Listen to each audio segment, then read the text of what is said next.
Hi! Welcome back to another episode of the Voicing Out podcast. I'm sure you missed us. We are back again. This is Damlola Agbolaburi. And this is Oyindamola Daramola with our very first guest on the Voice It Out podcast. And this our guest is a man of timber and caliber. A man of valor. The emperor. The conqueror. The champion. The lion. Is here. In our chairman. Executive Director, Importer, Exporter, the Executive Director of Value Reorientation for Community Enhancement. Welcome, sir. Thank you for having me. Yes, sir. Please, can you introduce yourself briefly? You have introduced me. Again, my name is Ademola Adebisi, and as you have rightly said, I'm the Executive Director of Value Reorientation for Community Enhancement. So today we'll be discussing with Mr. Ademola Adebisi. We'll be asking him what it's like to have an NGO, how he got into having an NGO, what it's been like, what the journey has been like so far, the challenges, its fulfilling moments, everything a younger person, someone that aspires to get to the point where he's at, everything such person would like to know. We'll be discussing it here. So let's move straight into our questions. The first question I would like to ask is, what was your inspiration? What was your driving force? What caused you to think of owning an NGO? Okay, thank you very much. Most of the time when I think about the journey, I think somehow I don't really know what to say, but it has been a lot of inspiration starting an NGO. I did not just start because I wanted to have an NGO. I never knew I'm going to start an NGO. But one thing that has always run through my mind as a young boy growing up was that I want to be a philanthropist. I want to give back to the society. Whatever society is going to give to me, I had a plan from my childhood that I will be giving back a lot to that society. And that was why I found myself here. But one of the inspiration was that as an undergraduate, I joined a service club in school that is called Leo Club. Leo Club is like a younger part of the Lions Club. So I joined a Leo Club, and then one of the major slogans in the club was service to humanity is the best work of lives. So my first day at the club, that was what kept on ringing in my mind. So when I got the message, best works of life, I actually want to be involved in such work. And that was one major thing that inspired me. And from there, I started attending different meetings, and I was seeing a lot of young people running NGO. I felt like I should be here, and I want to join what they are doing. So I joined. I started fully into the development work fully in 2006. Wow. And in 2007, I told myself that I want to run an NGO. But I never knew that I'm going to run it this way, that we will also be working with partners, with donors. I was running a small business in the community where I was staying then. So I thought from that is what I'll be using to run the NGO. And that was what I never knew, that we will get to a stage that donor will be asking us to submit a proposal and submit a budget. I never knew. I was just running it on my own, and that was how we all got here.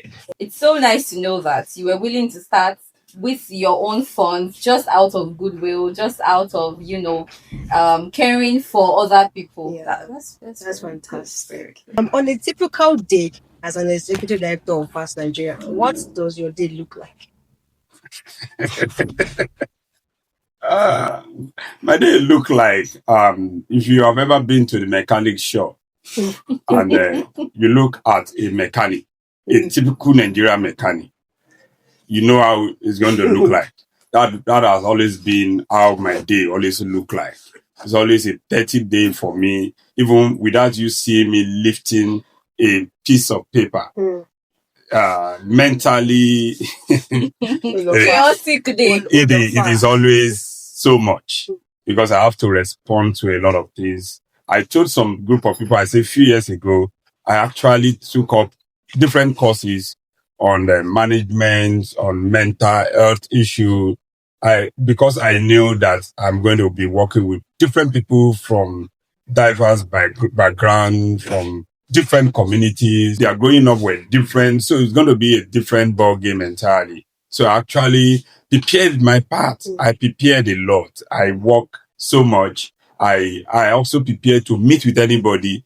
I planned that I'm going to work with both toxic people and people that are, and sincerely, even sometimes you become toxic without knowing. You think you're doing the right thing. And most of the time, you actually invade other people's privacy unknowing to you.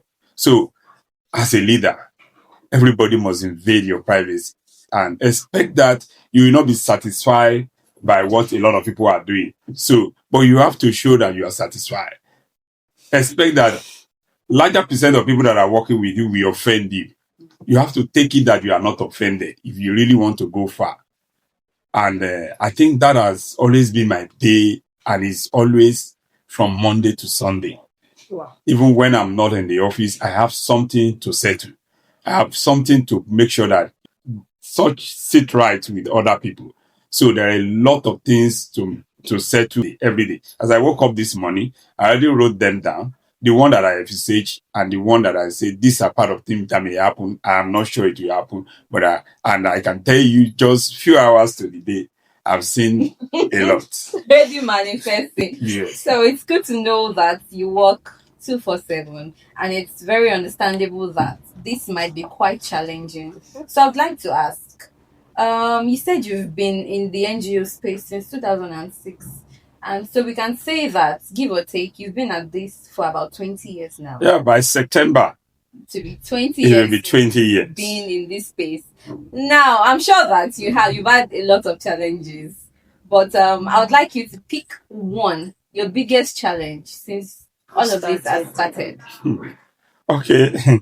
One of my biggest challenge that I can really remember now was the day that we started, and we were running a club in one of the institutions in Osun State there, and we were looking for resources. So we're going from one person to the other, different communities, and there is one of them that we met. After we have shown our initiative, this is what we want to do, and we really want to help young people in school, in the secondary school. We want to do a lot of things. The man was showing that he was impressed. He was saying, wow, this is wonderful. And we're so happy that, we have been able to pitch a good project to this man. And after everything, I went there with some other guys that followed me.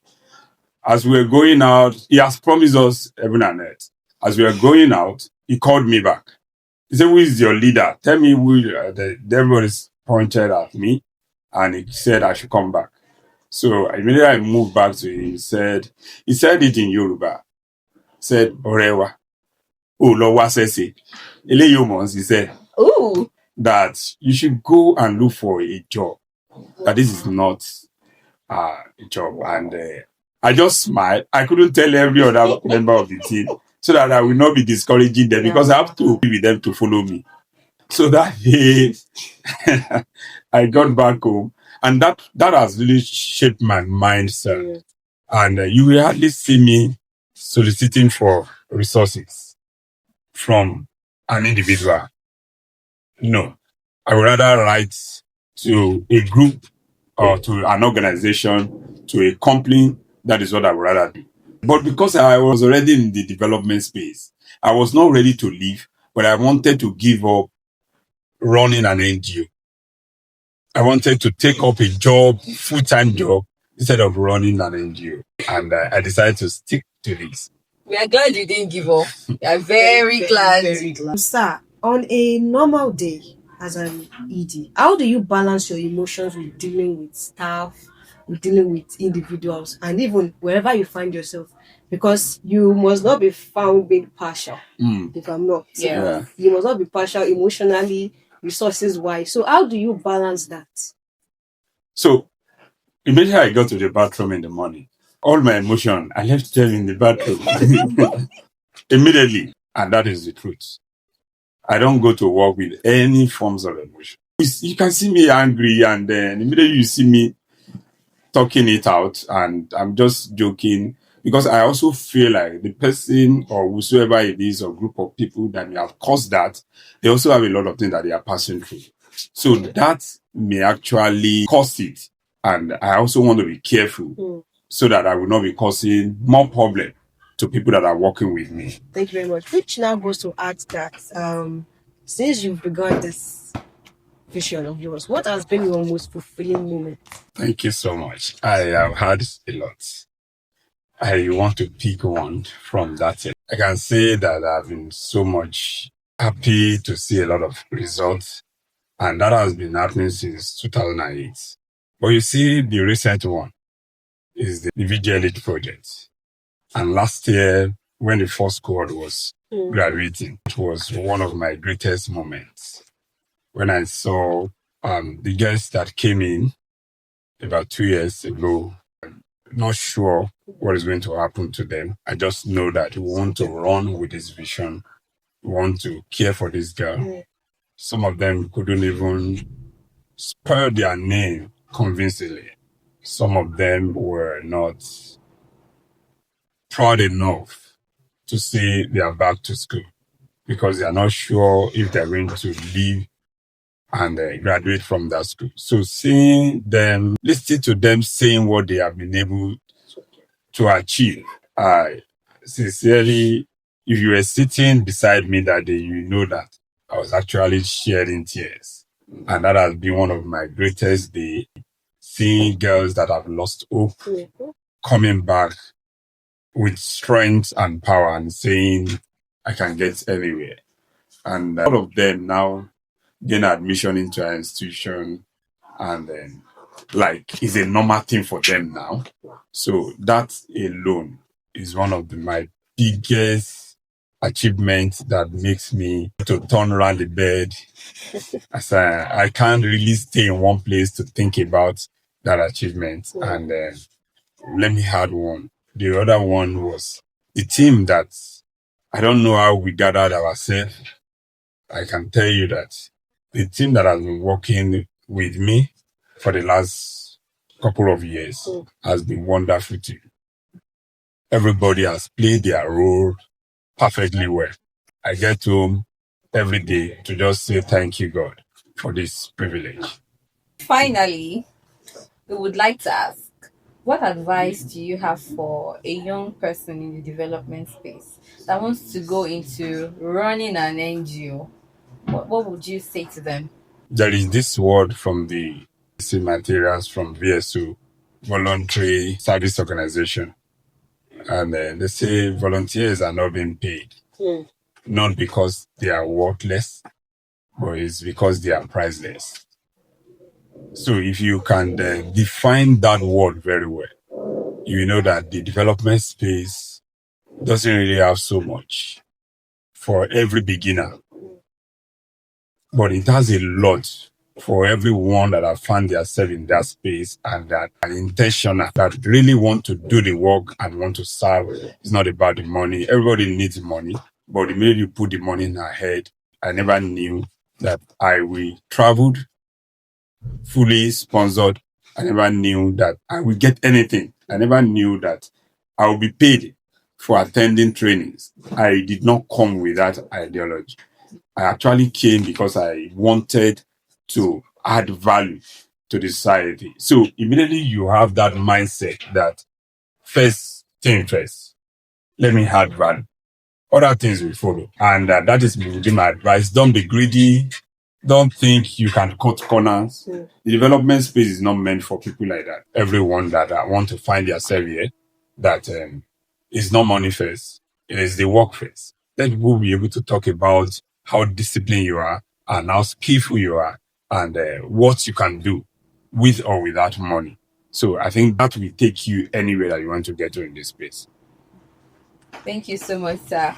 So my take home is that contentment is key, Very, very and important. then you have to be very focused on giving instead of just receiving. At all times. Thank you so much, sir. This session has been very inspiring, and we are so honored to have you in our chair as our first guest.